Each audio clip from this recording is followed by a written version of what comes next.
বাংলাদেশ আন্তঃবিশ্ববিদ্যালয় কর্মচারী ফেডারেশন কর্তৃক আয়োজিত নবম পে স্কেল বাস্তবায়ন দাবিতে আজকের এই অনুষ্ঠানের আয়োজকবৃন্দ এবং পাশাপাশি বাংলাদেশ সরকারি ঐক্য কর্মচারী পরিষদের যারা নবম পে স্কেল সহ সকল দাবি দেওয়া বাস্তবায়নের জন্য নিরলসভাবে পরিশ্রম করেন, সম্মানিত শ্রদ্ধেয় ভালোবাসার ওয়ারেস ভাই এবং আমাদের খায়ের ভাই সহ আজকের মঞ্চে যারা উপস্থিত আছেন এবং মঞ্চের সম্মুখে যারা উপস্থিত আছেন সবাইকে আসসালামু আলাইকুম। আসলে মানুষ কখন বিপ্লবী হয়?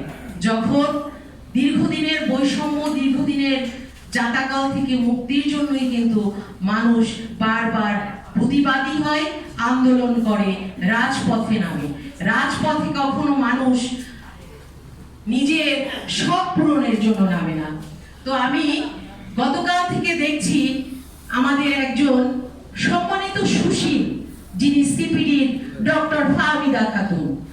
আপনি সুশীল, আপনার কাছে আমার প্রশ্ন, আপনি সরকারি কর্মকর্তা, কর্মচারী এবং রাষ্ট্রের যারা এই বাংলাদেশের সকল শ্রম, সকল কিছুর প্রতিচ্ছবির জন্য যারা নিরলসভাবে কাজ করছেন, তাদেরকে প্রশ্নবিদ্ধ করার জন্য আর সরকারের কাছাকাছি ঘেঁষার জন্য শীতাতাপ নিয়ন্ত্রিত জায়গায় বসে আপনি কিভাবে বলেন রাষ্ট্রের সরকারি কর্মচারীদের বেতন বৃদ্ধি করলে বাংলাদেশের মুদ্রাস্ফীতি বাড়বে?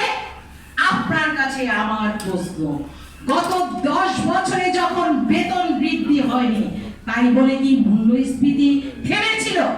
তখন আপনার এই মিষ্টি মিষ্টি বক্তব্য কোথায় ছিল?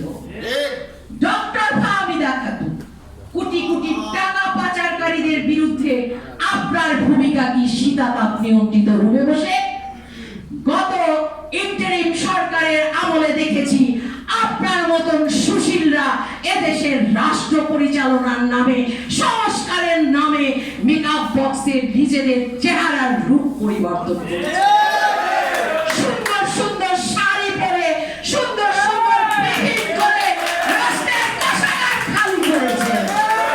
ডক্টর ফাহমিদা খাতুন, আপনার ওই সিপিডি মার্কা কথা, আপনার ওই এনজিও মার্কা সংস্কারের মিষ্টি মিষ্টি কথা শুনে রাষ্ট্রের কর্মচারীদের পেট ভরবে না।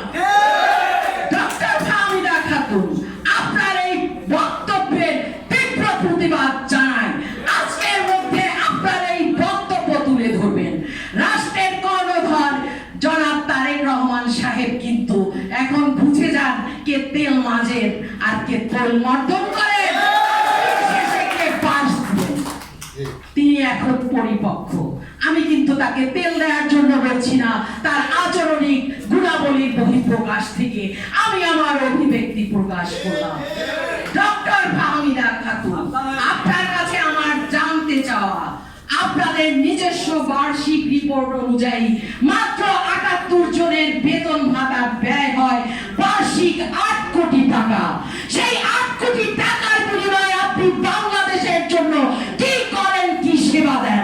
কিন্তু লক্ষ লক্ষ কর্মকর্তা, কর্মচারীরা তারা অনাহারে, অর্ধাহারে, যাদের পরিবারের নিরাপত্তার জন্য রাজপথে নেমে ক্ষুধা নিবৃত্তির জন্য মাত্র কয়টা টাকার জন্য বা তাদের পরিবারকে সুস্থ থাকার জন্য রাজপথে জল কামানের সামনে জীবন বাজি রাখে। আমি একটা কথা দীপ্তভাবে বলতে চাই, যাদের মায়েদের লাশ পচে গলে দুর্গন্ধ বের হয়, আমি রাষ্ট্রপ্রধানের কাছে বলবো আপনি আমাদের নবম পে স্কেল বাস্তবায়ন করবেন, তবে বৈষম্য দূর করতে হবে।